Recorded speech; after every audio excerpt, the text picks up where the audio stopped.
Donc, Jacob a dit à ses fils que ce qu'ils demandent comme requête et qu'ils veulent aller avec leurs frères jouer, il leur dit ceci: je crains que le loup le dévore quand vous ne ferez pas attention à lui. Parce qu'ils ont dit au père qu'ils vont pour y jouer et s'amuser un peu pour y jouer. Jacob sait que avec ce que est devenu aujourd'hui Youssouf alayhi salam, Youssouf passe plus de temps à la méditation donc que justement à faire ses jeux. Par conséquent, Jacob sait très bien que Youssouf ne participera pas aux activités que feront les frères. Il va s'isoler comme il le fait d'habitude pour, dans sa méditation donc, ne pas faire attention aux dangers qui va l'entourer. Par conséquent, vous les frères, engagez-vous à prendre en charge la sécurité de Youssouf, sa sécurisation.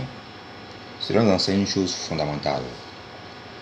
Comme pour nous dire, le dépôt qu'on te donne, qu'on te confie à garder, prends-le en plus grande importance que ce que tu acquiers. C'est ce que veut enseigner ici Jacob en disant ceci. Donc, il sait très bien que le loup ne va pas venir dévorer Youssouf. Il va forcément crier et les frères vont accourir pour le sauver des griffes du loup. Et ce n'est pas une tunique tachée de faux sang ou de sang qui doit être la preuve que le loup l'a dévoré. Car on sait très bien que le loup ne va pas manger les os.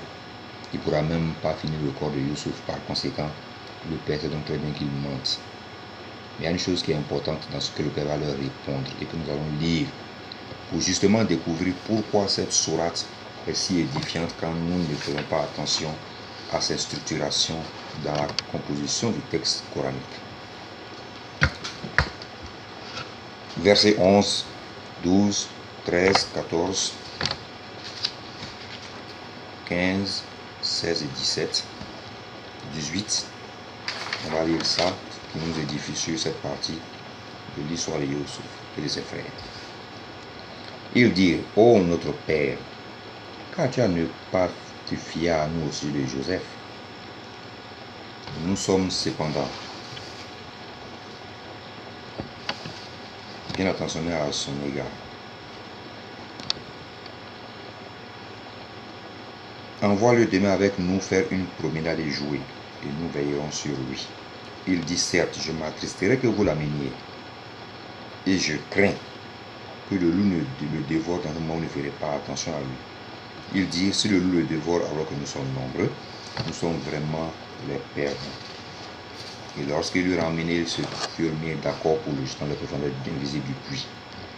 Nous le révélâmes: tu les informeras, certes, sûrement de cette affaire sans qu'ils ne s'en rendent compte. Et ils vinrent à leur père le soir en pleurant. Ils dirent: notre père, nous sommes allés faire une course et nous avons laissé Joseph auprès de nos effets. Et le loup l'a dévoré. On ne nous croira pas, mais même si nous disons la vérité. Ils apportèrent sa tunique tachée d'un faux sang. Il dit: vos âmes, plutôt, vous ont suggéré quelque chose. On s'arrête là. Car c'est la partie la plus importante. Après, justement, l'autre verset qui vient avant, les 2 versets avant. Youssouf est avec ses frères qui sont chargés de sa surveillance comme ils l'ont fait la promesse au père. Par conséquent, dans le puits dans lequel le fond tombé, Dieu lui dit, ou moi je pense qu'il va mourir, qu'il va informer ses frères un jour lointain de ce qui se passe aujourd'hui. Ce qui nous donne indication que Dieu réconforte Youssouf dans le puits en lui disant: si demain tu es capable de raconter l'histoire à tes frères, ça veut dire que de ce puits tu vas en sortir vivant et non mort. Ne t'inquiète pas, je suis avec toi. Et le père dit quoi? Vos âmes, plutôt. Il ne dit pas le diable vous a suggéré. Il faut faire attention donc quand le Coran s'enseigne aussi.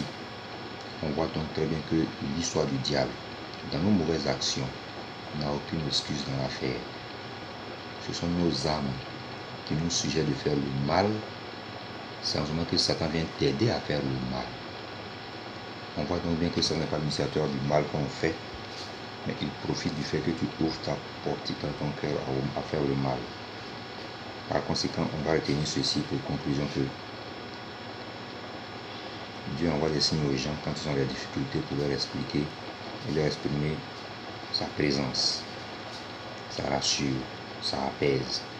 Et second point, on doit éviter de trop chanter à tout bout de champ quand nous faisons du mal, que c'est le diable qui nous a possédés. Dans l'histoire de Youssouf, Dieu nous enseigne que c'est l'âme qui suggère de faire le mal. Le diable ne vient seulement que t'aider à faire le mal. Son rôle est de t'aider à ne pas te rappeler pour revenir sur le chemin du bien. C'est pour ça qu'il a dit à Dieu, donne-moi la permission de les faire perdre sur ton chemin. Et on verra vers la fin ce que se dira Youssouf de cette affaire.